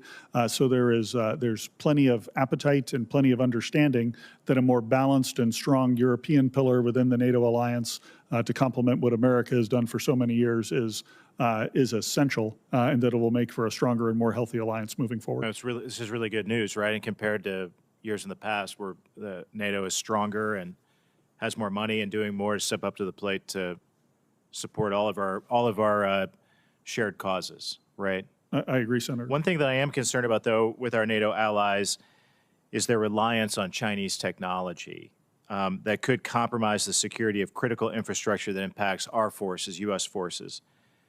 Thanks to President Trump's leadership, NATO allies have committed to spending 5% of GDP, as you just discussed, on their security, including 1.5% on defense-related activities. If allies use part of this funding to rip and replace high-tech Chinese technology, how would that contribute to EUCOM's mission? Senator, we want Chinese technology out of anything related with the defense of the United States or Europe or across the alliance. And so we focus our efforts to help our allies identify where they have Chinese technology in their information networks, particularly their defense information networks. And then, there's Chinese technology and ownership across much of the infrastructure that folks like General Reed would rely on to flow forces either across or into the continent. So you're seeing progress on this front? Do all of our NATO allies share our concern about Chinese technology? Sir, they do. Even the allies that I would traditionally put in a category where they didn't pay attention to this, when we highlight it today, they absolutely understand the threat and the risk, and they take action. And would it likewise be helpful if our allies remove China from satellite ground stations in the Arctic? Absolutely, Senator. Okay, that's all I have. Thank you. I yield back. Thank you. Senator Duckworth. Thank you, Chairman. We're now in the second week of President Trump's illegal war against Iran with no end in sight, and I fear the longer that this war goes on, it will have lasting impacts on the readiness of our military to respond to crises and threats elsewhere. Meanwhile, this administration is hiding its incompetence behind the valor of our military men and women, as if questioning why we're at war is equal to questioning the valor of our troops. We all know that that is not true. I know that our military will always do the best and most professional job possible. But that means that we here in these chambers, who are the elected representatives of the American people, are beholden to do our job and make sure that this is the right war, one that is worth our troops' sacrifices. And we can't forget that that sacrifice extends to our logisticians and support staff, as we've been tragically reminded by the 6 soldiers of the 103rd Sustainment Command that we lost last week. Any time that we conduct significant military action, especially on this scale, we must understand the demands that it puts on our military. By choosing this illegal war, one that he still cannot justify, Trump has put our service members at risk in completely unnecessary ways. 7 service members have been killed, 7 families had to hear the worst news of their lives, and the department has now confirmed at least 140 service members have been wounded, 8 severely. And with the expansion of this campaign, including to overhead air operations within Iran and possible naval escorts, our troops may be at even greater risk going forward. General Reed, Transcom has been working for years to modernize our global patient movement enterprises for the complexities of large-scale combat operations. Can you explain the challenges that our medical evacuation system faces in transporting critical care patients when airspaces and maritime routes are contested, as we're seeing currently happening in the Middle East? Senator, initially what has to happen is we need to put the entire system in place. That requires us to forward stage teams, not just the teams that will provide the care, but the teams who actually provide the scheduling and the teams who have the initial communications with higher level facilities along the route. Sometimes we have to put those in place in an environment that's contested, and then they continue to serve throughout. But that is done in concert with the theater commander who provides the force protection. And then once the scheduling begins, we then put the aircraft in place at the point in time of need. It requires that the patients are stabilized, and once they're assembled, we pick them up, and then we fly them out. We also depend on force protection to clear the airspace so that the aircraft can get to the next station. And then also important for us is the permission to overfly so that we can have the shortest and the fastest routes. So to summarize, it's incredibly complex. We need to make investments in this system. There's a lot more work to be done, but you're doing the absolute heroic best with what you have. Our wounded service members and logistics professionals now face the realities of medical evacuation in an airspace, as you've mentioned, contested by missiles and drones from the enemy.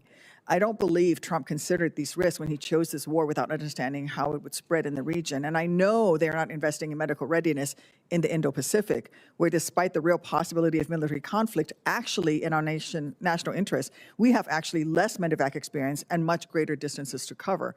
Similarly, is the same situation in Africa. Even before this war, the department underinvested in our medical evacuation system, which is why I've advocated for years to give Transcom and the services the resources that you need to rapidly adapt to future contested environments. These gaps will only widen as we continue to strain our system. General Reed, can you speak to the importance of secure connectivity and the potential impacts, I mean, both logistically, for logistical support, but also its potential impacts on existing gaps to this essential medical evacuation mission? You and I discussed this a little bit the other day. Yes, Senator, what's important is making sure that we can pass the information on the status of each person that we attend to.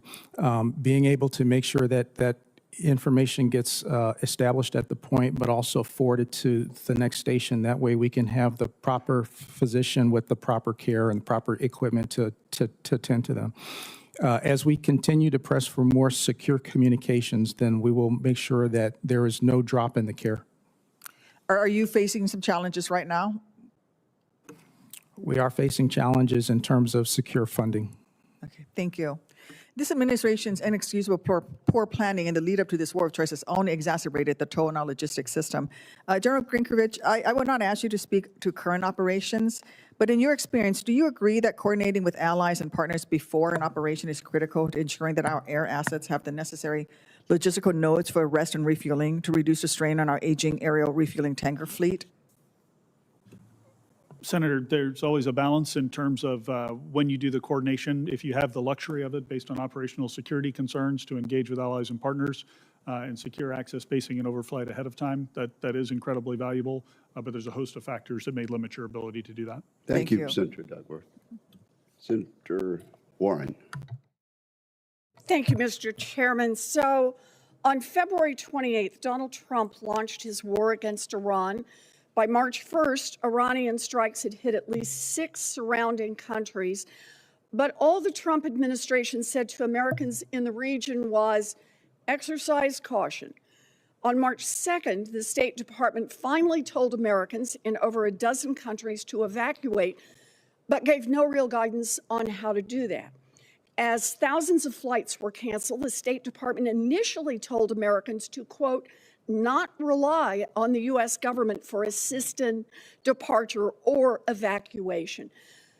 Let's be clear. The Trump administration chose this war They planned this war for months, and they made no plans to safeguard hundreds of thousands of Americans in the region. There is no excuse for this. And I just want to draw a comparison here. In 2006, the State Department requested support from DOD just 2 days into the war in Lebanon. Transcom arranged ships, commercial charter, and military flights for nearly 15,000 Americans. So, General Reed, let me ask you, if the Secretary of State and the Secretary of Defense asked Transcom for help to evacuate Americans, would you provide that support? Senator, I would. Thank you. So, General Reed, we're almost 2 weeks into this war. Have Secretary Rubio and State Department made any requests for Transcom to help evacuate Americans out of the Middle East? Senator, on the 28th of February, the Department of State made a request to my department for that, and we have provided some assistance. So you're saying they made that request back on February 28th? Yes, Senator. So when we called them yesterday, they said they had not asked you for assistance. Can you explain why that would be so? Senator, I cannot explain that. I just don't understand this. And you have been helping them all this time? Senator, what we have done is through Central Command have responded to the request for the State Department to provide airlift at locations that they have specified. And how much have you airlifted in this period of time? How many people? Senator, I'll have to get that number Can you for you give for me the a record. rough idea? Senator, it's been in the hundreds. Hundreds, not in the thousands. That's correct. But I will say that as we continue to watch the situation, there have been other flights and other opportunities for American citizens to get out of the way. Some of that has been by ground transportation, and some of it has been by commercial charters by the State Department. Are you saying you're not doing more because you think that Americans who are in the region are currently being adequately served by commercial flights and private vehicles out of the region? Is that what you're saying? Senator, what I'm saying is we have responded to requests for specific tasks in conjunction with the commercial flights and what Transcom is providing. There are a number of ways to get our citizens out of harm's way. Okay, and what I'm trying to understand is why you're not doing more, because I'm hearing from my constituents who are stranded there, who've been stranded there for 2 weeks, and they're asking for help, and they're not getting help from the U.S. government. And you're telling me that you're not helping because you think they've got plenty of other ways to get out of the region? Or is it that Secretary Rubio is not asking you for that help? I just want to understand who bears responsibility here. Senator, it is the responsibility of all to care for the citizens that we have in harm's way. And as we receive a tasking and the opportunities to do that, Transcom is responding. Okay, so my constituents and other Americans who are trapped in the region are trapped there because Secretary Rubio is not asking you for help. Is that right? I just want to understand what's happening. We've been asked for help, and we're available to do that. And so as we are able and the conditions permit with CENTCOM, we are involved in all the coordination to meet our citizens where we can get to them and then transport them to So you safety. have provided all the help you've been asked for. You just haven't been asked for more help. Is that right? Senator, we have been tasked, and we have responded to each of those tasks. Look, I understand military speak here, but I don't understand how it is that we could get 15,000 people evacuated shortly after the war in Lebanon, and now we've still got thousands, tens of thousands of people trapped in the region, and I'm not understanding what your answer is here, and I don't think the American people are either. Thank you, Senator Warren. General Reed, has the State Department contacted you in this regard to ask for help? The State Department has, just as they did in the response to Lebanon as well. During that time, there were provisions to get people out by sea lift and charter. And so the the amount of people who left with Transcom help as well as State Department charter. Thank you very much. During that Senator time. Peters. Thank you. Thank you, Mr. Chairman. General Reed, as you're fully aware, the Straits of Hormuz is a strategic choke point in the Middle East with nearly 1/5 of the global petroleum and 3.5 trillion cubic feet of liquefied natural gas annually transits the Straits. The Straits closure that we're seeing right now has left about 1,000 vessels stuck in the Persian Gulf. 2 tankers were set ablaze just this morning. And even before these attacks, the uncertainty have caused gas prices to skyrocket, oil trading up to $120 a barrel this weekend and still at elevated levels and likely to continue to go up. In fact, according to the International Energy Agency, the war has caused, and this is quote from them, the largest supply disruption in the history of the global oil market. That's a big statement, in the history of the global market. Additionally, 30% of the world's fertilizer supply passes through the Straits. This increases prices for American farmers as they're beginning planting season. This will mean food prices will also go up dramatically across the world. We have felt the impacts of the Straits closure here, surely in prices and many goods, but we also can't forget the impacts of our service members who rely on being resupplied. So a question for you, sir, is are you in talks with the CENTCOM commander, Admiral Cooper, on having actual plans to open up the Strait to commercial traffic and also to ease service member resupply in the region? And We are working with Admiral Cooper as he continues to prosecute the operations that he has. In the warfighting sense, we are doing all that we can to help him get after the targets that he needs to actually suppress the threats on the Straits. There is intense concentration to make sure that we can reduce that enough to get to a point where we can get through the Straits. When it comes to the sustainment for the forces, the Strait is not the only way that we're restricted to in order to resupply force sustainment. We have alternatives for that, and we're currently executing that as we speak. General Reed, the Transcom provides basically the logistics backbone to support our forces in any conflict, including the war in Iran, as you were talking about. But this means not only moving troops into the region, but also ensuring they have food, fuel, and munitions. And we talked about this issue at length on an office call. And we talked about how Transcom relies heavily upon commercial partners to be able to augment your capacity to ensure the delivery of these key supplies.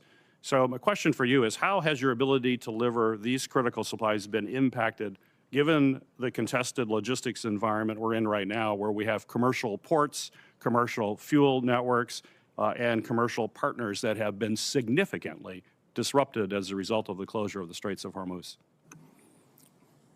So we do acknowledge the disruptions, but this is exactly what we expect in a contested environment. When it comes to the commercial participation, they are able to deliver to points that are safe, and then we will transload, and then we take the responsibility from there. And so in this way, together we do and operate where we can, where we operate the best, and then we still get the warfighter the things that they need in their hands when they need it. So are you believe you're still able to rely on commercial partners for logistic capabilities, or does this mean we have to shift to more military options where we have greater control and greater security? We can absolutely rely on them. Very good. General Grinkevich, we have seen public reporting on the DoD withdrawing Patriot and THAAD missile defense systems from the Indo-Pacific. These are public reports and repositioning them into the Middle East. These moves, I know, have alarmed our allies, simultaneously weakening our regional deterrence and emboldening our adversaries, including China, as well as North Korea. Have you been asked to reposition any of your missile defense systems away from Europe in order to send them to the Middle East? No, sir, I have not. Very good. Thank you, Mr. Chairman. Thank you very much. Senator Rosen. Well, thank you, Chairman Wicker, Ranking Member Reed, for holding this hearing. Thank you, General Grinkevich and General Reed. We have two Reeds here today, right, for your service to our country.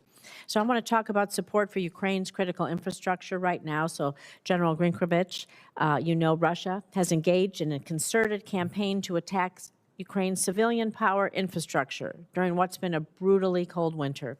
Despite now entering spring, I'm incredibly concerned that Russia will continue to sustain attacks on Ukraine's civilian infrastructure.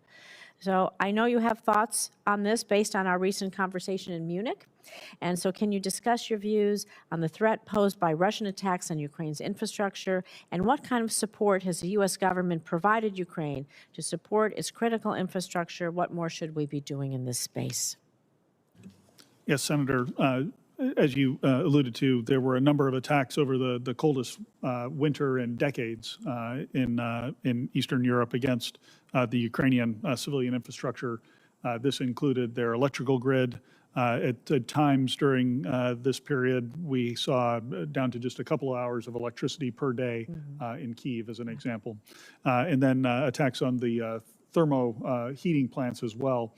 Cutting heat to large swaths of many of the cities across Ukraine. So, you know, what I would say is I think that these attacks were broadly intended to put pressure on the civilian population to then pressure the government of Ukraine to come to a agreement to end the war.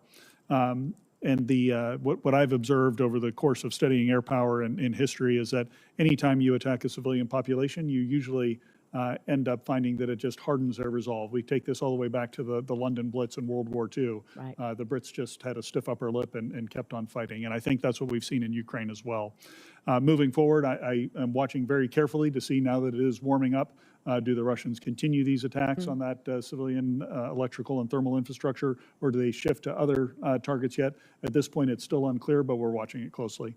Thank you. We'll be looking forward to updates from that. I also want to talk about NATO cyber preparedness, because NATO Secretary General Mark Rutte, they warned that Russia could be ready to use military force against NATO within 5 years.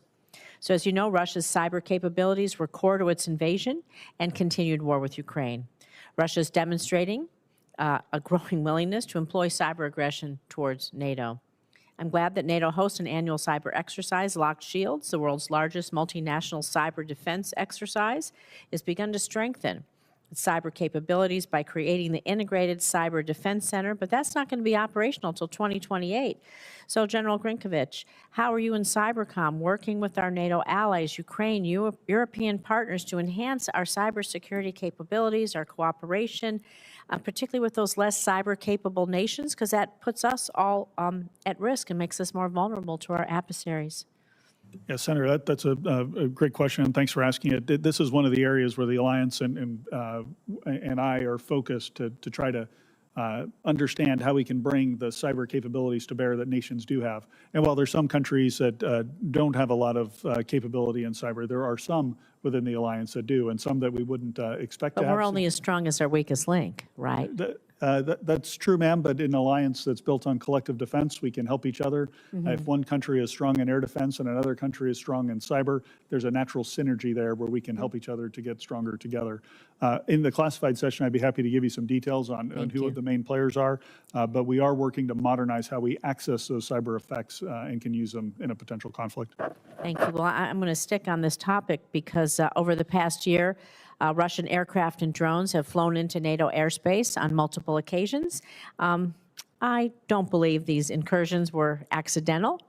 Russia's deliberately testing NATO countries, their readiness, their resolve, and the manner and timing of all of our response to this aggression. So building on Senator Fisher, I know she asked this earlier, how do you think NATO can and should most effectively respond to these Russian acts of aggression, even if they say they were accidental? Yeah, Senator, I'm very proud of the initial responses I mentioned a little bit earlier, but I would also say that the stand-up of our Eastern Century vigilance activity across the Alliance has resulted in a dramatic decrease in this activity. So it has had not just a preventive effect in terms of when drones are incurring into the airspace, being able to stop them, but it's also deterred the Russians from taking that kind of reckless behavior in the first place. So I think there's always work to be done here. It's not perfect. We continue to have limited incursions, but I think we're on the right path and making great progress. Thank you. I look forward to the classified briefing. Which will begin precisely at 12 noon. A vote is going on right now. Members are encouraged to go ahead and vote, and we will see you in the SVC